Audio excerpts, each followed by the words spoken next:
Assessore, attentato al trasporto pubblico locale ieri a Venezia, sono stati posizionati 2 sassi sui binari del tram. Ecco, state ricercando i colpevoli?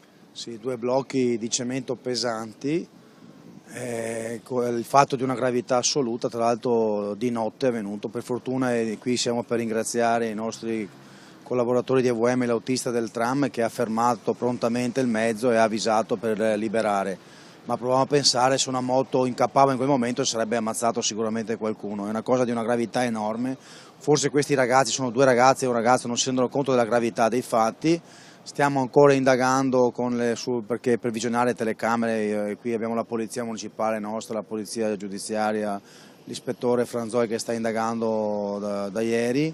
Speriamo, devo dire, di prendere queste persone, perché la gravità è enorme e forse anche qui il senso di responsabilità su queste cose ormai travalica anche l'impensabile, secondo me.